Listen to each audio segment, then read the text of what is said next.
अस्सलामुअलैकुम बिस्मिल्लाहिर्रहमानिर्रहीम। अब हमने नेक्स्ट प्रॉपर्टी पढ़नी है एलिप्स की। The sum of squares on semi conjugate diameters of an ellipse is constant. अब हमारे पास पहले हम इस फिगर से इसकी समझ लेते हैं ये प्रॉपर्टी, फिर हम इसको ड्राइव करेंगे। अब हमारे पास ये एक एलिप्स है, दो हमारे पास ये इसका मेजर एक्सिस है और हम दो कॉन्जुगेट डायमीटर ले लेते हैं। हमें पता है कि दो कॉन्जुगेट डायमीटर जो होते हैं वो हमारे पास उनके अंदर उनके जो एंगल का डिफरेंस होता है वो हमारे पास 90 होता है। अब अगर सपोज ये हमारे पास एंगल थीटा बना रहा है तो हमारे पास ये वाला जो होगा वो थीटा प्लस पाई/2 होगा, क्योंकि ये दो सेमी कॉन्जुगेट डायमीटर हैं। सेमी कॉन्जुगेट डायमीटर या कॉन्जुगेट डायमीटर जो होते हैं उनके एंगल्स का जो डिफरेंस होता है वो पाई/2 होता है। तो ये हमारे पास है, इसकी पैरामेट्रिक इक्वेशन होगी a cos थीटा और b sin थीटा। x की वैल्यू a cos थीटा है, y की वैल्यू b sin थीटा है। अब हमने q के कोऑर्डिनेट्स निकालने हैं। अब हमारे पास क्या होगा, a cos, इसका जो एंगल ये q जो एंगल बना रहा है वो थीटा प्लस पाई/2 है। पाई/2 की वजह से ये जो है cos साइन में चेंज हो जाएगा, a sin थीटा। पाई/2 प्लस थीटा ये सेकंड क्वाड्रेंट है, सेकंड क्वाड्रेंट में cos नेगेटिव होता है तो इस वजह से यहाँ पे भी नेगेटिव आएगा। अब हम निकालेंगे b sin थीटा प्लस पाई/2। पाई/2 की वजह से साइन cos में चेंज हो जाएगा, b cos थीटा हो जाएगा। अब ये सेकंड क्वाड्रेंट है, सेकंड में साइन पॉजिटिव होता है तो हमारे पास q के जो कोऑर्डिनेट्स आ गए हैं वो हमारे पास आ गए हैं -a sin theta b cos theta. और ये हमारे पास जो सेंटर है वो हमारे पास ओरिजिन है वो 0 0 है हमारे पास इसका। अब हमारे पास जो दो पॉइंट्स हैं, हमारे पास P की हमारे पास कोऑर्डिनेट्स निकले हैं a cos थीटा और b sin थीटा, और जो Q है उसके कोऑर्डिनेट्स निकले हैं -a sin थीटा और b cos थीटा। ये हमारे पास दो सेमी कॉन्जुगेट डायमीटर से पॉइंट P और पॉइंट Q जो एक्सट्रीमिटीज़ हैं कॉन्जुगेट के, हमने उनके कोऑर्डिनेट्स बुक किए हैं। हमारे पास C जो है वो सेंटर है, उसके कोऑर्डिनेट्स हैं हमारे पास 0 0। अब हमने इनमें प्रूफ क्या करना है, वी प्रूफ दैट अगर हम इस स्टेटमेंट को देखें, the sum of squares on semi conjugate diameter of an ellipse is constant. हमने सेमी कॉन्जुगेट डायमीटर्स यानी CP और CQ निकालना है और फिर हमने उनका स्क्वायर ले लेना है। स्क्वायर लेके हम सम करेंगे तो वो हमारे पास आंसर क्या आएगा, कांस्टेंट आएगा। यानी कि हमने प्रूफ क्या करना है, CP का स्क्वायर ले लें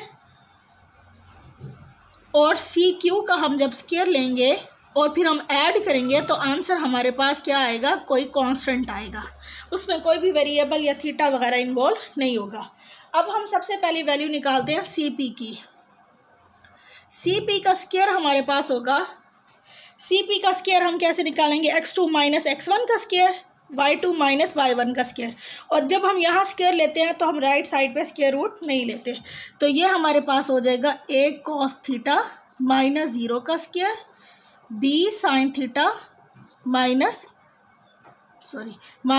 का स्क्वायर। क्योंकि हमारे पास जो डिस्टेंस फार्मूला होता है दो पॉइंट्स के दरमियान में, x1 x2, x1 y1, x2 y2, अगर हमें इन दो पॉइंट्स का डिफरेंस निकालना हो तो हम निकालते हैं x2 - x1 का स्क्वायर, y2 - y1 का स्क्वायर। तो ये हमारे पास उसका स्क्वायर रूट होता है, और अगर हम इसका स्क्वायर ले लें तो स्क्वायर रूट नहीं आता। अब हम CP निकाल रहे थे तो हमने क्या किया, स्क्वायर लिया तो यहाँ पे स्क्वायर रूट नहीं लेंगे। तो ये हमारे पास CP की वैल्यू जब स्क्वायर लेंगे तो ये आ जाएगा a square cos square theta b square sine square theta.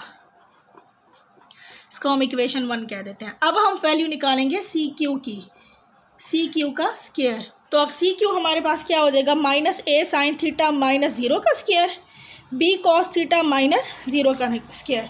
यानी हम x में से x के कोऑर्डिनेट्स को माइनस करेंगे, y में से y वाले को करेंगे, तो ये आ जाएगा -a sin थीटा -0 का स्क्वायर,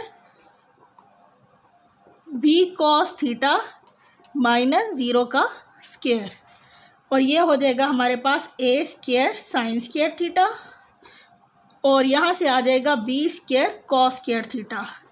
ये हमारे पास है सी क्यू की वैल्यू, इसके स्क्वायर की। ये हमारे पास इक्वेशन 2 है। अब हमने इन दोनों का स्क्वायर ले लिया, हमने square on semi conjugate diameter. Square हमने ले लिया सेमी कॉन्जुगेट डायमीटर, हमारे पास दो थे सी पी और सी क्यू, हमने इन दोनों का स्क्वायर ले लिया। अब हमने इसका क्या करना है, सम लेना है। तो हम इन दोनों को ऐड कर देते हैं, सी पी का स्क्वायर प्लस सी क्यू का स्क्वायर।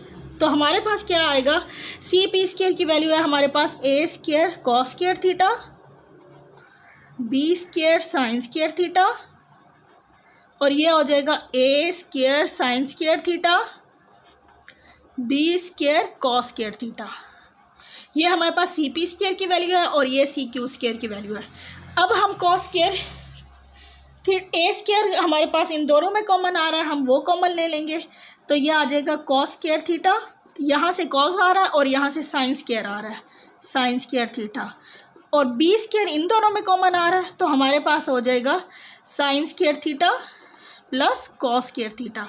और हमें पता है sign square theta plus cos square theta हमारे पास 1 के इक्वल होता है। तो ये हमारे पास आ जाएगा A square plus B square, because sine square theta plus cos square theta is equal to 1। तो हमारे पास क्या आ गया, सी पी का स्क्वायर प्लस सी क्यू का square is equal to A square plus B square. और अब यहाँ पे कोई भी एंगल थीटा या एक्स वाई कोई कुछ भी इन्वॉल्व नहीं है, ये कांस्टेंट टर्म है। तो ये हमारे पास कांस्टेंट के इक्वल आ गया। तो हमने यही प्रूव करना था।